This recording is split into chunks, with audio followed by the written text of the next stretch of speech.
She scrubbed their floors for 2 years, invisible, silent, forgotten. But when she walked into that wedding in emerald silk, every eye turned, every whisper stopped, and the woman who invited her to be humiliated realized she'd just made the biggest mistake of her life. Welcome, our beautiful family and friends. We are eager to meet you, and we can't wait to share these experiences and journey with you. If you're hooked in and you're ready to enjoy this story, click subscribe and let us know in the comments where you're watching from. Because tomorrow, we will be giving you another story just as interesting as this one, and you don't want to miss it. Now, back to the story. The first thing people noticed about the Ashford Tower in downtown Washington, D.C., wasn't the floor-to-ceiling windows overlooking the National Mall. It wasn't the Italian marble in the lobby or the crystal chandeliers that cost more than most people's homes. It was the silence, the kind of silence that money bought, the kind that said, you belong here or you don't. Naomi Grant knew which category she fell into. She pushed her cleaning cart slowly across the 14th floor, the wheels squeaking faintly against the polished stone. Her navy blue uniform hung loose on her frame. She'd lost weight over the past 2 years, though she couldn't say exactly when. Time had a way of blurring when you stopped mattering. Her hands, rough and dry from chemicals, gripped the handle. She kept her eyes down, not out of shame, but out of habit. It was easier that way. People passed her like she was furniture. A young associate in a sharp suit sidestepped her cart without a glance. His phone pressed to his ear. "Yeah, I'm closing the Hernandez deal by Friday. Senator's office is on board." A woman in Louboutins clicked past, her perfume expensive and overpowering. No one said hello. No one said anything. Naomi had worked here for 2 years. She knew the names of every executive on this floor. She knew their coffee orders, their secrets, the things they said when they thought no one was listening. But none of them knew her name. She was 44 years old. She had a college degree gathering dust in a storage unit she could barely afford. She had a past that felt like someone else's life, and she had learned to be invisible. She sprayed the glass doors of Conference Room C and wiped them down in smooth, practiced strokes. Through the glass, she could see the skyline, the Washington Monument standing tall and proud in the distance. Once upon a time, she'd walked these halls differently. Once upon a time, she'd belonged. She shook the thought away and moved to the next window. Meanwhile, 17 floors above, Devin Cross sat behind a desk made of reclaimed walnut, staring at a contract he had no interest in reading. He was 39, though some days he felt 60. His tailored Tom Ford suit fit perfectly. His Patek Philippe watch caught the light. His corner office had a view most men would kill for. And he felt absolutely nothing. He flipped the page without reading it. His assistant knocked lightly. "Mr. Cross, your wife is here." Devin didn't look up. "Tell her I'm in a meeting." She says it's important." He sighed, removed his glasses, and pinched the bridge of his nose. "Fine. Send her in." The door opened, and Vanessa Cross glided in like she owned the building. Technically, she didn't, but she carried herself like she did. She was beautiful in the way a diamond was beautiful. Cold, flawless, hard. Her honey blonde hair was blown out to perfection. Her cream Chanel suit probably cost 5 figures. She smiled, but it didn't reach her eyes. "Darling," she said, perching on the edge of his desk, "I need you to clear your schedule for Saturday." Devin set the contract aside. "What's Saturday?" Her smile widened. "Our wedding. Did you forget already?" He hadn't forgotten. He'd been trying not to think about it. They'd been married for 3 years, but this was a vow renewal, Vanessa's idea. A lavish event at the Hay Adams Hotel, 200 guests, a 4-tier cake, an orchestra. It was everything Vanessa wanted. Devin wasn't sure what he wanted anymore. "I'll be there," he said flatly. Vanessa studied him for a moment, her smile faltering. Then she recovered, standing and smoothing her skirt. Good. And darling? Yeah? Try to look happy. People will be watching. She left without waiting for a response. Devon sat back in his chair and stared at the ceiling. People will be watching. That was all that mattered to Vanessa. Appearances, status, the right circles, the right addresses, the right everything. He used to think he loved her. Now he wasn't sure he even liked her. His phone buzzed. Another email, another deal, another distraction. He opened it and got back to work. Back on the 14th floor. Naomi finished the windows and wheeled her cart toward the elevators. Her shift was almost over. Her feet ached, her back hurt. But she'd survived another day. As she waited for the elevator, she heard heels clicking fast behind her. She knew that sound. She didn't turn around. Well, well, well. Vanessa Cross's voice was sugary and sharp at the same time, like poisoned honey. Naomi kept her eyes forward. I almost didn't see you there, Vanessa continued, stepping beside her.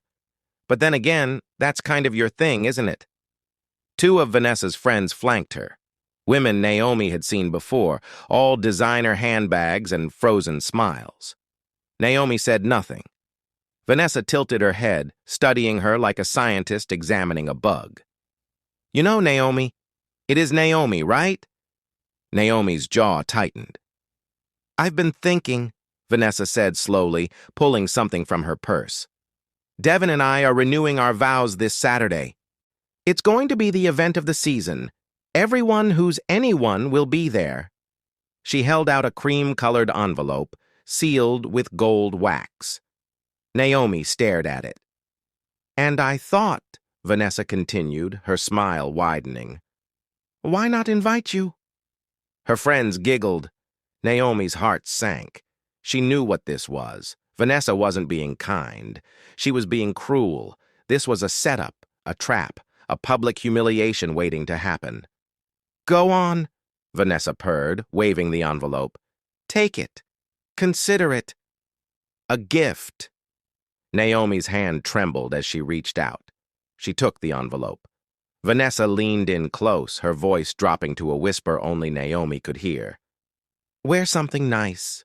Wouldn't want people to think you're just the help. The women laughed and walked away, their heels echoing down the hall. Naomi stood there, alone. The elevator dinged. She stepped inside, clutching the envelope like it might explode. As the doors closed, she looked down at the gold lettering. You are cordially invited to celebrate the union of Devon and Vanessa Cross. Saturday, 6 p.m., the Hay Adams Hotel, black tie. Her hands shook. Black tie. She didn't own anything black tie. She didn't own anything close. And Vanessa knew that. Naomi closed her eyes and leaned against the elevator wall. For 2 years, she'd kept her head down. She'd stayed small. She'd survived. But this was different. This wasn't just an insult. This was a declaration of war. Before we go any further, tell me this. Have you ever been invited somewhere just to be made a fool of? Drop a comment. Let's talk about it. Naomi's apartment was on the 3rd floor of an aging building in Anacostia, a neighborhood most people in the Ashford Tower wouldn't drive through, let alone live in. The paint on the walls was chipped. The radiator clanked at night. The faucet dripped, no matter how many times she tightened it. But it was hers. She dropped her keys on the counter and set the envelope down like it was on fire. For a long time, she just stared at it. The gold wax seal gleamed under the dim kitchen light. It looked expensive, elegant, important. It looked like everything she used to have. She poured herself a glass of water and sat at the small table by the window. From here, she could see the glow of the Capitol dome in the distance, white and proud against the night sky. Once upon a time, she'd walked those halls. Once upon a time, senators had asked for her advice. She picked up the envelope and turned it over slowly. Her name was written in perfect calligraphy. Ms. Naomi Grant. Not Mrs. Not doctor. Just Ms., because Vanessa didn't know. None of them knew. Naomi's fingers traced the letters of her own name, and something inside her chest cracked open. She thought about her mother. "Your name means pleasant, baby girl," her mother used to say, brushing Naomi's hair on Sunday mornings. "Don't let this world make you bitter. Don't let them take that from you." But they had taken it. They'd taken everything. Naomi opened the envelope carefully, as if it might bite her. Inside was a thick card with embossed lettering. "You are cordially invited to celebrate the union of Devin and Vanessa Cross. Saturday, May 18th, 6:00 p.m., the Hay Adams Hotel, black tie attire. At the bottom, in Vanessa's handwriting, looking forward to seeing you there." Naomi's stomach turned. She could see it so clearly, walking into that ballroom in her old work clothes, or worse, some cheap dress from a thrift store. Vanessa's friends whispering and laughing, the cameras, the stares. She'd be the punchline, the entertainment, the joke. Her hands started to shake. She set the invitation down and walked to the window, pressing her forehead against the cool glass. "Why did I take it?" she thought. "Why didn't I just throw it back in her face?" But she knew why. Because she needed the job, because she couldn't afford to make waves, because people like Vanessa had power and people like Naomi had to survive. She closed her eyes, and then, without meaning to, she started to cry. Not loud, angry sobs, just quiet tears that slipped down her cheeks and wouldn't stop. She cried for the woman she used to be. She cried for her parents. She cried for the life that had been stolen from her, piece by piece, until there was nothing left but this, scrubbing floors and swallowing insults and pretending she didn't exist. Her phone buzzed on the counter. She wiped her face quickly and checked the screen. It was a text from an unknown number. "Saw you on the news tonight. Still hiding, Naomi?" Her blood ran cold. She hadn't been on the news. She hadn't been anywhere. Then another text came through. "JK, but seriously, call me. It's Simone." Naomi's heart stopped. Simone Cartwright, her best friend from another lifetime. They'd met at Howard University, pledged the same sorority, dreamed the same dreams.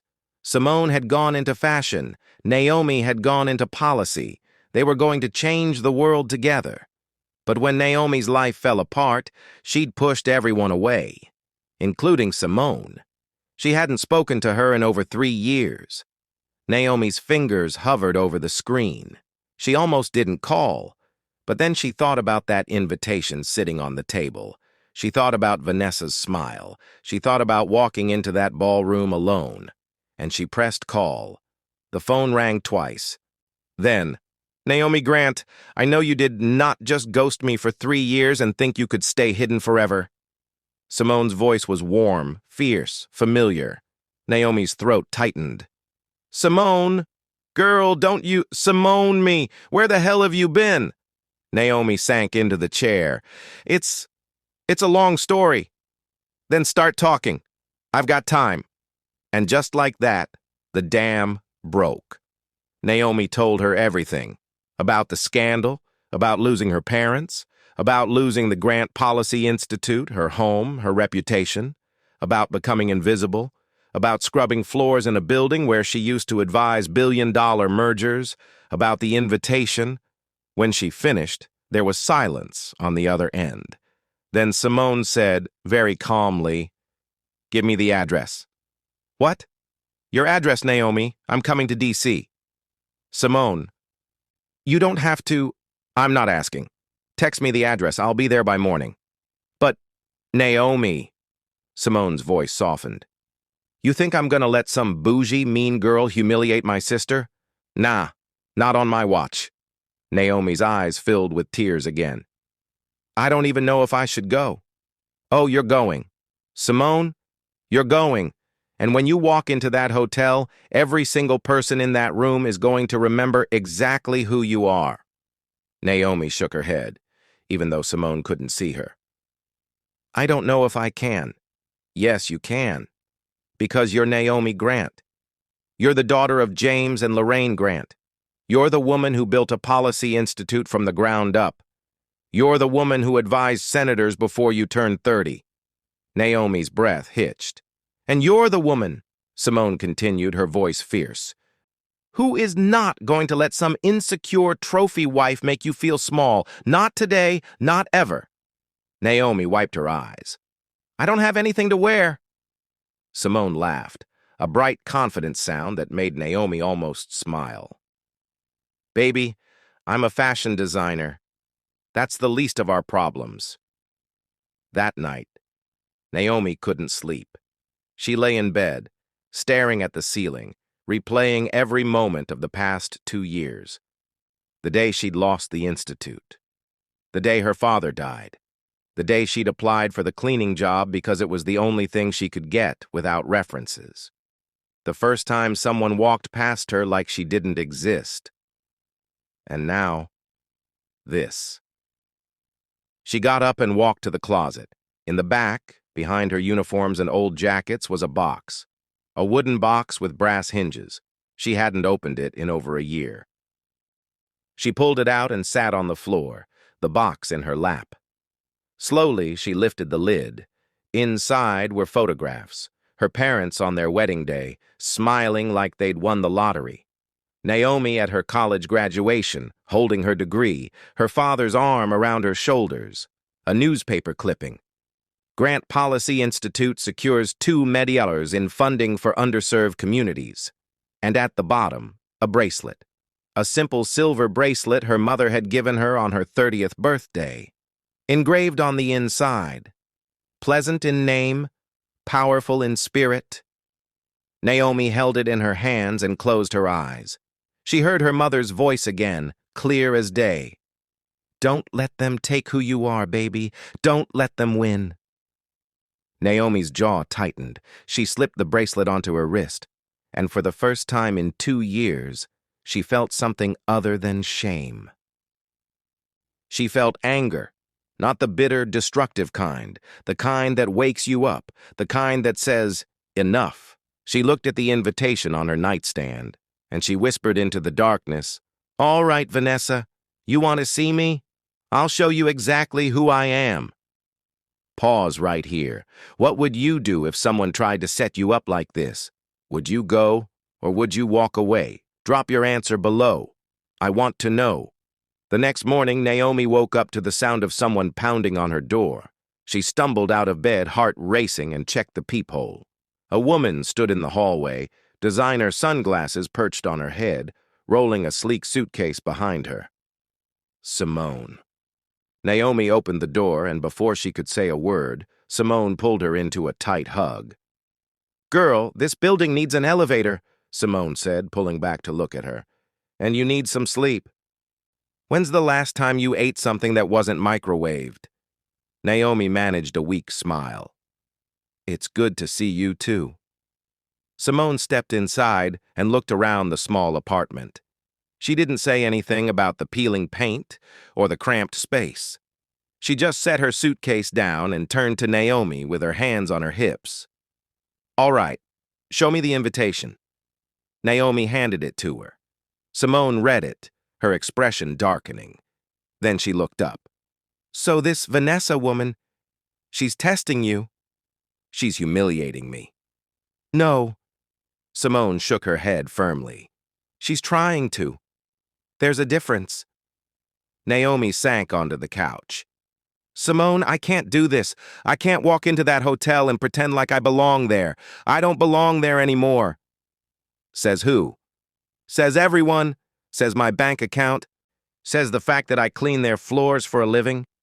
Simone sat beside her. You're scared. Of course I'm scared. Of what? Her? Those people? Naomi's voice dropped to a whisper. Of being seen again, of people remembering who I was and seeing what I've become. Simone was quiet for a moment. Then she took Naomi's hand. What if they remember who you were and realize you never stopped being her? Simone didn't wait for permission. She opened her suitcase right there in the middle of Naomi's living room and pulled out fabric swatches, sketches, a tablet, and what looked like a jewelry box. "What are you doing?" Naomi asked. "What does it look like? We're getting you ready." "Simone, the wedding is in 4 days. I don't have time to—" "Then stop talking and start trusting me."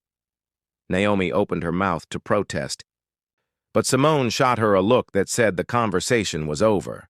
For the next 3 hours they worked. Simone took measurements. She sketched designs on her tablet, her fingers moving quickly across the screen.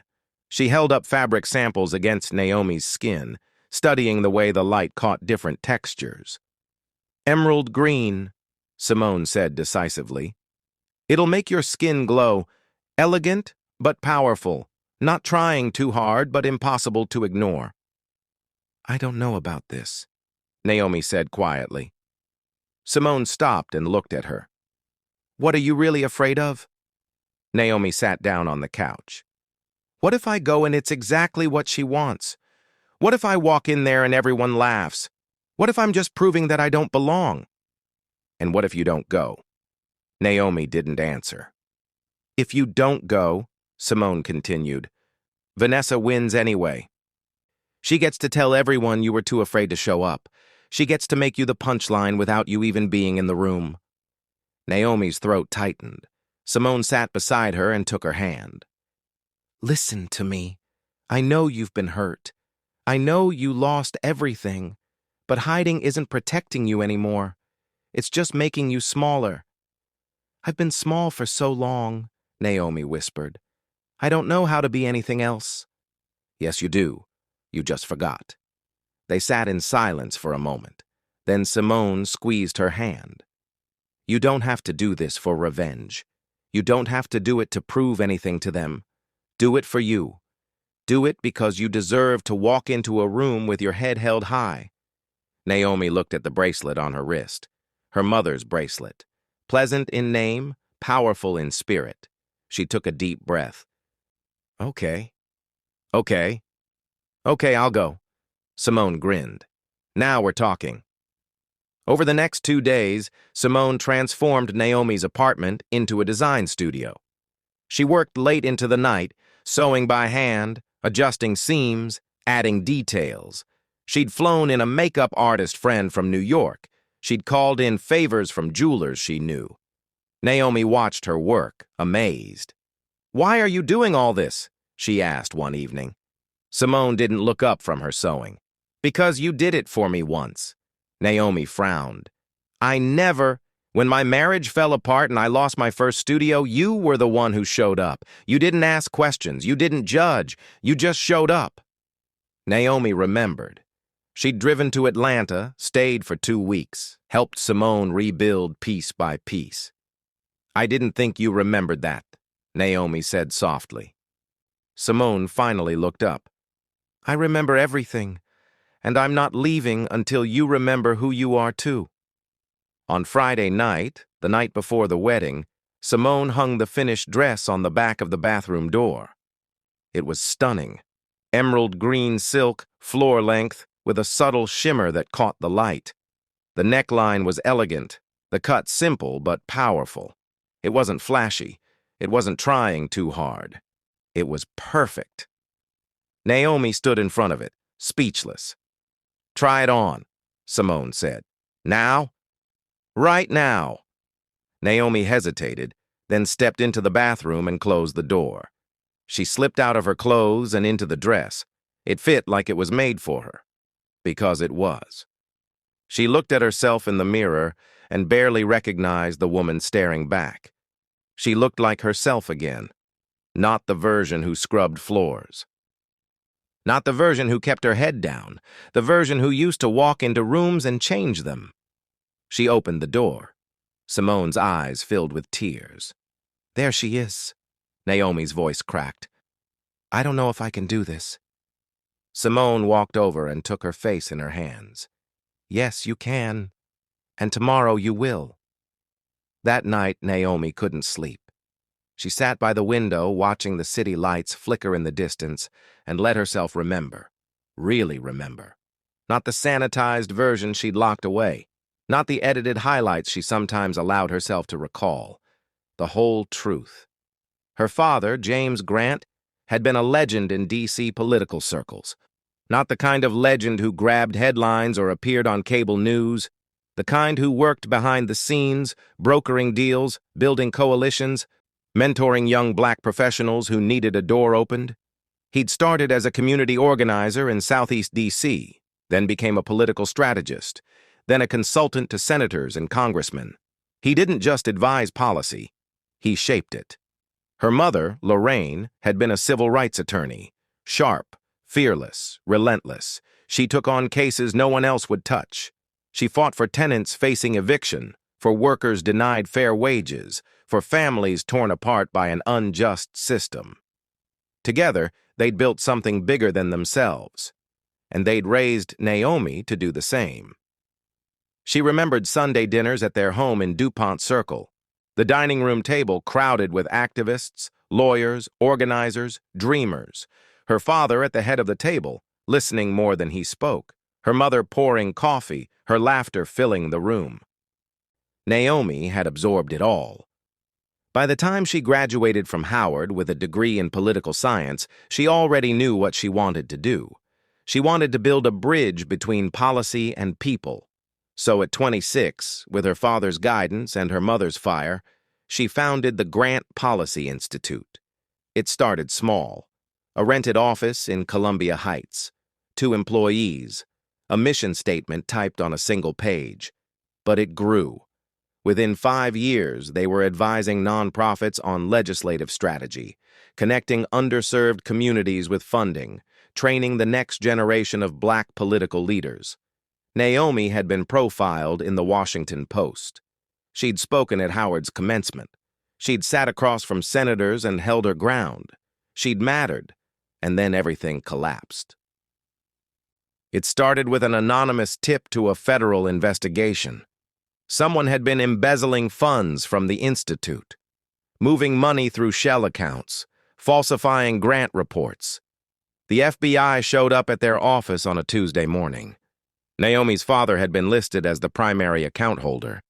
He swore he knew nothing about it. Naomi believed him. So did her mother. But the evidence looked damning. Bank statements, emails with his name on them, transactions he couldn't explain. The case went public. Overnight, everything changed. Donors pulled funding. Partners severed ties. The media ran stories with headlines like Grant Institute under federal investigation and Political Dynasty built on fraud. Her father aged 10 years in 3 months. He stopped sleeping, stopped eating.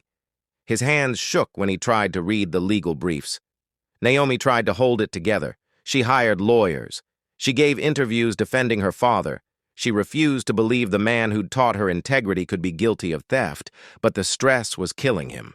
One night, she got a call from her mother. Her father had collapsed. Heart attack. He died on the way to the hospital. He was 62 years old. Naomi remembered standing at his funeral, looking at the half-empty church. The people who'd filled their dining room, who'd called her father a mentor, who'd built their careers on his advice. Most of them didn't come. They were protecting their reputations, distancing themselves from the scandal. Her mother stood beside her, hollow-eyed, holding Naomi's hand so tight it hurt. After the funeral, the lawyers told them the truth. Her father's former business partner had been the one embezzling. He'd used James's credentials, forged his signatures, set him up to take the fall. By the time they uncovered the evidence, it was too late. James Grant was already dead. The charges were dropped, but the damage was done. Donors didn't come back. The Institute's reputation was destroyed. The debts piled up. Naomi tried to save it. She worked 20-hour days. She begged for meetings. She pitched to every foundation she could find. But no one wanted to be associated with the Grant name anymore. 6 months after her father's death, her mother died too. The doctors called it a stroke. Naomi called it a broken heart. She lost the house. She lost the office. She lost everything except a storage unit full of memories and a name that had become a burden. So she disappeared. She took a job cleaning offices because no one asks questions when you're holding a mop. She became invisible because it was easier than being seen as the woman whose family fell from grace. Naomi wiped her eyes and looked down at the bracelet on her wrist. Her mother had given it to her 3 weeks before she died. "Don't let them erase you." "Baby," her mother had whispered, "don't let them make you forget who you are." Naomi hadn't worn it in 2 years, but tonight, she wasn't taking it off. The morning of the wedding, Simone woke Naomi at dawn. "We're going out," she announced, pulling back the curtains. Naomi groaned and buried her face in the pillow. "Where?" "You'll see. Get dressed." 20 minutes later, they were walking along the National Mall. The sun was just rising, casting everything in soft gold light. Tourists hadn't arrived yet. The monuments stood quiet and dignified. They stopped at the Lincoln Memorial. Simone sat on the steps and patted the spot beside her. Naomi sat down, pulling her jacket tighter against the morning chill. For a long time, neither of them spoke. Then Simone said, "When my ex-husband left me, I thought I'd never recover." Naomi looked at her, surprised. Simone rarely talked about her marriage. "He didn't just leave," Simone continued, staring out at the reflecting pool. "He took everything. The business we built together, the clients, the reputation. He made sure everyone in the industry knew his version of the story first." "I didn't know it was that bad," Naomi said softly, "because I didn't tell anyone. I was too ashamed." Simone's voice cracked slightly. "I thought if I just kept working, kept moving, I could outrun the humiliation. But you can't outrun shame, Naomi.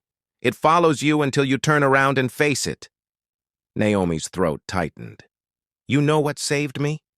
Simone turned to look at her, deciding that my worth wasn't tied to what he took. "He took my business. He didn't take my talent. He didn't take my vision. He didn't take me." Naomi felt tears building behind her eyes. "That's why I'm here," Simone said, "because you saved me once by reminding me who I was, and now I'm returning the favor." Naomi's voice was barely a whisper. "What if I walk in there and they still see me as nothing?" "Then they're blind. But that's not your problem." Simone reached over and squeezed her hand. "Your only job today is to see yourself clearly, to remember that you're Naomi Grant. Not because of what you have or don't have. Not because of a title or a building with your name on it. But because of who you are in here." She placed her hand over Naomi's heart. Naomi closed her eyes, and a single tear slipped down her cheek. "I'm scared," she admitted. "Good. That means it matters." They sat there as the sun climbed higher, warming the stone steps beneath them. Naomi thought about her parents, about the life she'd lost, about the woman she used to be and the woman she'd become. And somewhere between those two versions, she found something she hadn't felt in years. Hope. Not the fragile kind that breaks at the first sign of trouble. The stubborn kind. The kind that survives. Back at the apartment, Simone's makeup artist friend, Michelle, had arrived. She set up her station in the living room, laying out brushes and palettes like surgical instruments. "All right, beautiful," Michelle said, gesturing to the chair. "Let's make magic." Naomi sat down, and for the next 2 hours, she let herself be transformed. Michelle worked quietly, expertly. Foundation that evened her skin tone, eyeshadow in shades of bronze and gold, a subtle highlight that made her cheekbones glow. "Don't cover her freckles," Simone instructed. "Those are part of her story." Michelle smiled. "I wouldn't dream of it." When she finished, she spun Naomi toward the mirror. Naomi stared at her reflection. She looked powerful, regal, herself. "Now the hair," Simone said. Michelle had brought a stylist, Jasmine, who took one look at Naomi's natural hair and grinned. "Oh, we're going to have fun with this." She worked for another hour, creating an updo that was both elegant and bold. Braids woven into a crown, a few soft curls framing her face. When she finished, she stepped back. Perfection. At 5 o'clock, Simone brought out the dress.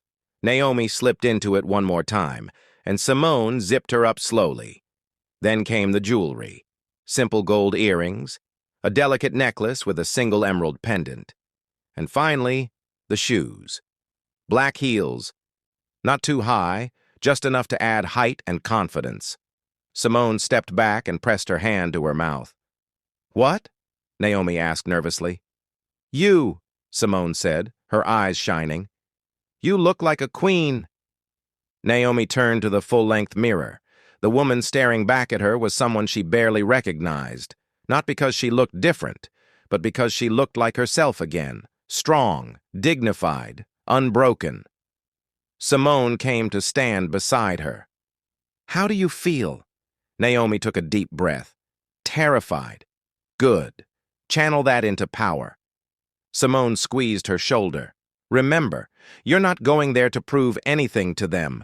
You're going to remind yourself who you've always been." Naomi nodded slowly. She looked at her reflection one more time. And for the first time in 2 years, she smiled. Not a small, tentative smile. A real one. "Let's go," she said.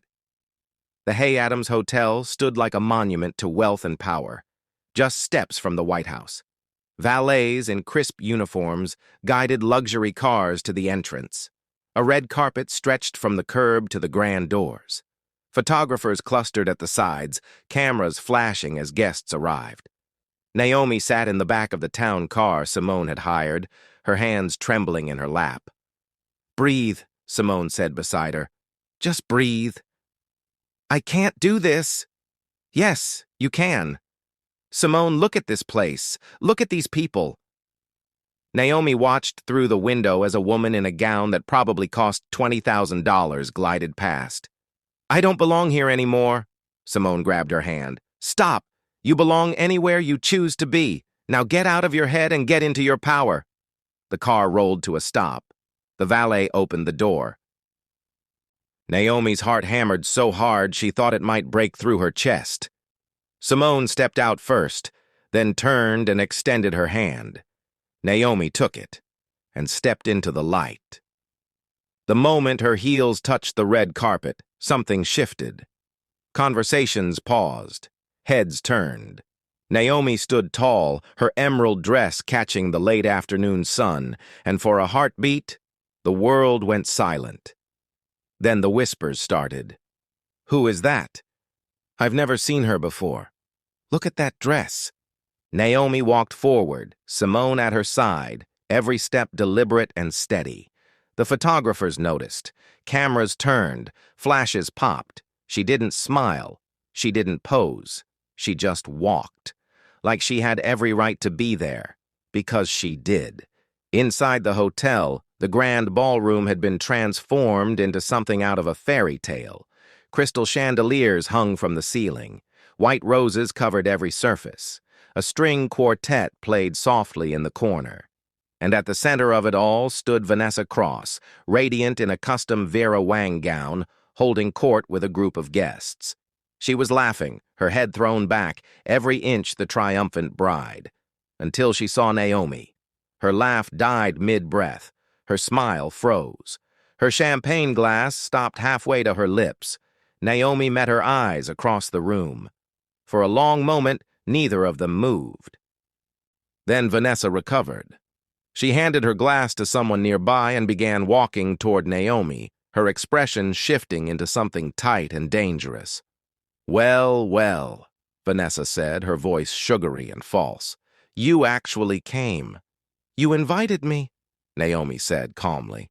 Vanessa's eyes raked over her, taking in the dress, the jewelry, the hair. "I have to admit, I'm impressed. You really cleaned up." A few of Vanessa's friends giggled nervously behind her. "Though I have to wonder," Vanessa continued, stepping closer, "where someone in your position found the money for a dress like that. Did you save up your cleaning wages? Or did you rent it?" More laughter. Naomi's stomach twisted, but she kept her face neutral. Vanessa wasn't finished. She raised her voice slightly, making sure others could hear. I mean, I think it's wonderful that you're here, really.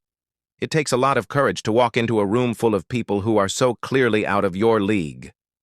Someone gasped softly. Naomi felt the old shame rising, hot and familiar. This was the trap. This was exactly what Vanessa wanted. In fact, Vanessa said, her smile widening, I was just telling my husband earlier, we really should do more charity work. Support people like you, people who are just trying to survive. The room was watching now. Naomi's hands began to shake. Vanessa leaned in, her voice dropping to a whisper only Naomi could hear. You thought you could come here and what? Embarrass me? You're still just the help, sweetheart, and everyone here knows it. Naomi's vision blurred. For a moment, she was back in that elevator, holding the invitation, feeling small and worthless and invisible. Vanessa straightened, turning to address the crowd with mock sympathy. But honestly, isn't it sweet? She probably thought this was her big moment, her Cinderella story. She paused for effect. Someone should tell her the ball ended a long time ago. Laughter rippled through the crowd. Not loud, just enough to sting. Naomi felt her chest tighten. She looked around at the faces staring at her, some pitying, some amused, some uncomfortable. And she realized Vanessa had won. She'd walked right into the trap. She turned to leave, but before she could take a step, a voice cut through the room. Naomi Grant, is that really you? Everyone turned. An older black man in a tailored tuxedo was walking toward her, his face a mixture of shock and recognition. Naomi's breath caught. She knew that face. Senator Ronald Blake. He'd worked with her father. He'd been at their Sunday dinners. He'd been one of the few who'd attended her father's funeral. Senator Blake, she said quietly. He reached her and took both her hands in his eyes shining. My God, I thought you'd left D.C. We all thought you'd disappeared. The room went absolutely silent. Vanessa's smile faltered. Your father was one of the greatest men I've ever known, Senator Blake said, his voice carrying across the ballroom. And your mother, God rest her soul, was a force of nature. The work your family did for this city, for this community, it changed lives. He turned to address the crowd. This woman, he said, gesturing to Naomi, founded the Grant Policy Institute. She advised senators, secured millions in funding for underserved neighborhoods, mentored an entire generation of young leaders. Vanessa's face drained of color. The Grant family is D.C. royalty, Senator Blake continued. And Naomi Grant is her father's daughter. The room erupted in whispers. Vanessa stood frozen, her mouth slightly open, her perfect facade cracking. Naomi looked at her, and for the first time all night she smiled. The ballroom erupted into chaos. Guests surged forward, trying to get closer to Naomi. Hands reached out. Voices called her name. Dr. Grant, I worked with your foundation. Your father mentored my son. I've been looking for you for years. Vanessa stood in the center of it all, watching her carefully orchestrated humiliation implode. Her hands trembled. Her perfectly applied makeup couldn't hide the redness creeping up her neck. She turned and pushed through the crowd, disappearing toward the back of the ballroom. Senator Blake kept Naomi's hand in his eyes kind but serious. Where have you been, Naomi? He asked quietly. After everything happened, you just vanished. I needed to disappear for a while, she said carefully. I understand, but this city needs voices like yours, now more than ever. He squeezed her hand. Promise me you'll think about coming back. Really coming back. Before Naomi could respond, another voice cut through the conversation. Naomi? She turned. Devin Cross stood a few feet away, his expression unreadable. He was tall, handsome in his tuxedo, but there was something hollow in his eyes, something tired. "I need to speak with you," he said. "Please." Senator Blake nodded and stepped away, giving them space. Devin moved closer, and Naomi could see the confusion written all over his face. "You're Naomi Grant," he said, not quite a question. "Yes." "The Grant Policy Institute." "Yes." He ran a hand through his hair, visibly struggling. "I've been walking past you for 2 years. You've been cleaning my office, and I had no idea." "Most people don't see cleaning staff," Naomi said evenly. "We're invisible by design." Devin flinched. "That's not an excuse." "I'm not asking for one." He looked at her, really looked at her, for what felt like the first time. "My wife," he said slowly. "She invited you here to humiliate you." "I know. And you came anyway." Naomi lifted her chin. "I came for myself, not for her, not for you. For me." Devin was quiet for a moment. Then he said something that surprised her. "I'm sorry." "For what?" "For not seeing you. For letting her treat anyone, like that." His voice dropped. "For being the kind of man who's so buried in his own life that he stopped noticing the people around him."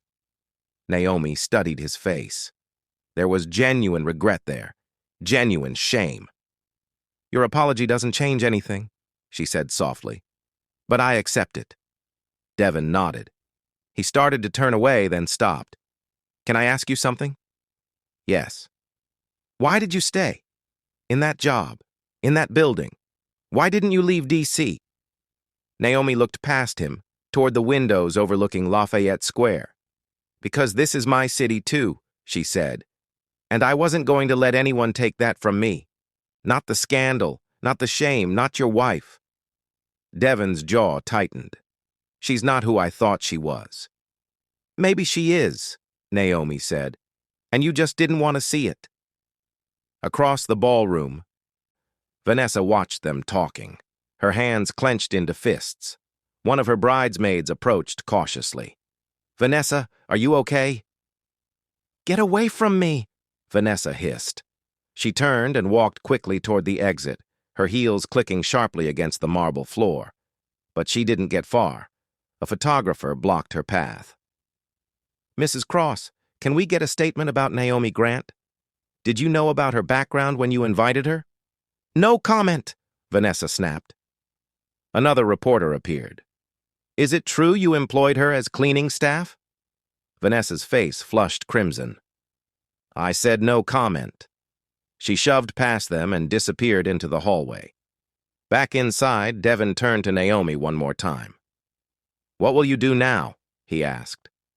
Naomi thought about the question, about the life she'd left behind, about the woman she'd been forced to become, about the woman she was choosing to be now. "I'm going to rebuild," she said simply. "Not the Institute, not yet, but myself. And then we'll see what comes next." Devin's expression softened. "If you ever need anything, funding, connections, support—" "I'll remember that," Naomi said. "But I need to do this on my own terms." He nodded, understanding in his eyes. Then, from across the room, Simone appeared, weaving through the crowd with a champagne glass in each hand. She reached Naomi and handed her one. "Did I miss anything good?" Simone asked with a grin. Naomi looked around the ballroom, at the people who were now looking at her with respect instead of dismissal, at Devin, who was finally seeing her, at the life she'd thought was gone forever, now somehow within reach again. "Everything," Naomi said. She raised her glass, and for the first time in 2 years, she felt like she was exactly where she belonged. 3 months later.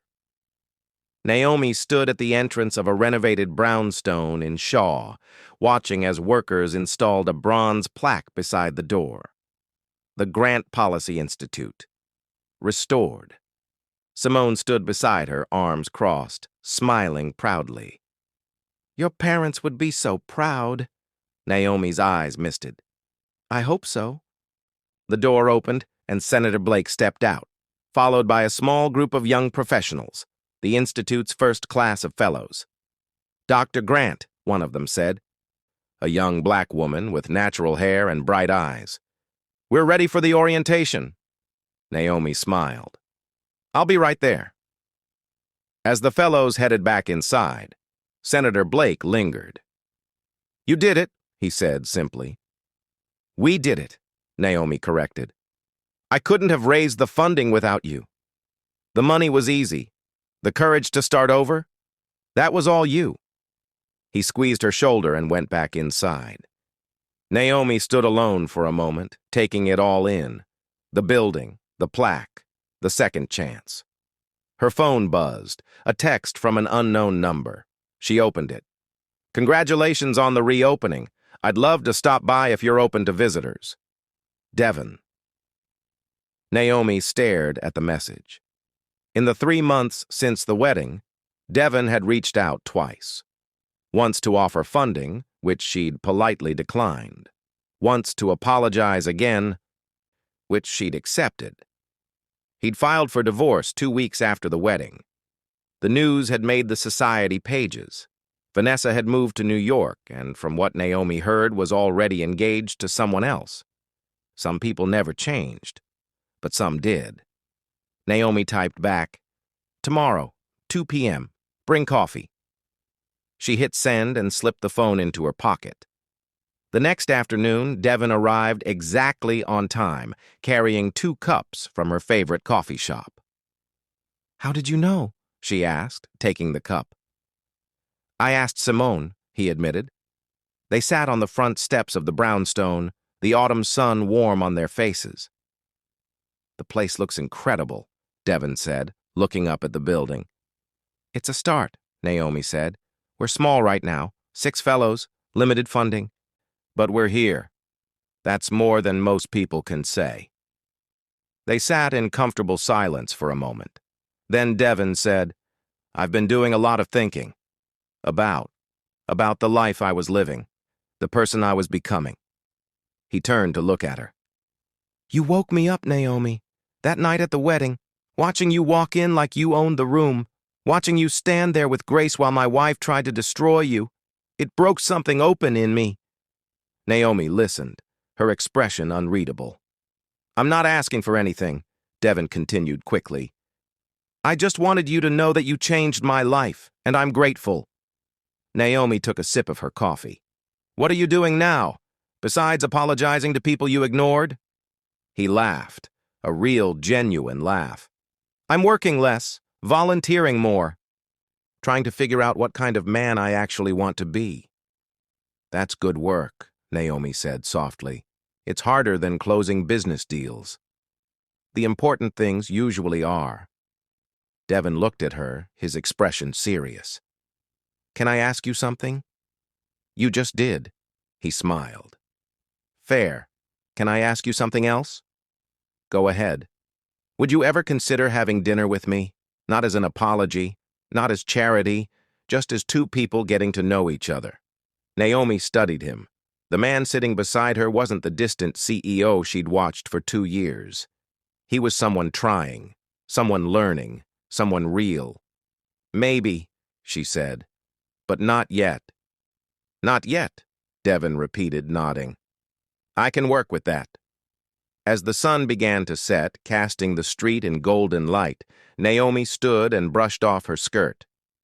"I have a meeting inside," she said. "Of course." Devon stood too. "Thank you for the coffee and the conversation." "Thank you for showing up." He started to walk away, then turned back. "Naomi?" "Yes?" "For what it's worth, I see you now. Really see you. And I won't stop seeing you." Naomi's heart caught for just a moment. She smiled. Good. That night, Naomi stood in her new office on the 2nd floor of the brownstone. The walls were covered with photos. Her parents, the original institute, the new fellows. On her desk sat her mother's bracelet, now in a small frame. Pleasant in name, powerful in spirit. She looked out the window at the D.C. skyline, the monuments lit up against the darkening sky. She thought about the woman who'd scrubbed floors and stayed invisible. She thought about the trap Vanessa had set. She thought about the moment she'd chosen to show up anyway. And she realized something. She hadn't just survived. She'd won. Not because she'd humiliated Vanessa, not because she'd reclaimed her status, but because she'd remembered who she was. And nothing, no one, could take that from her again. Her phone buzzed one more time, a text from Simone. "Dinner tomorrow? I want to hear everything about Devon." Naomi laughed and typed back, "There's nothing to tell, yet."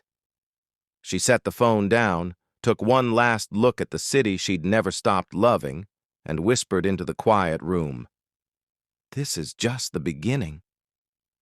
So here's my question for you. Have you ever had to rebuild yourself from rock bottom? Have you ever walked back into a place that tried to break you and shown them who you really are? Drop your story in the comments. Let's celebrate the comebacks. And if this story moved you, hit that subscribe button, because we're just getting started. Thank you for staying till the end.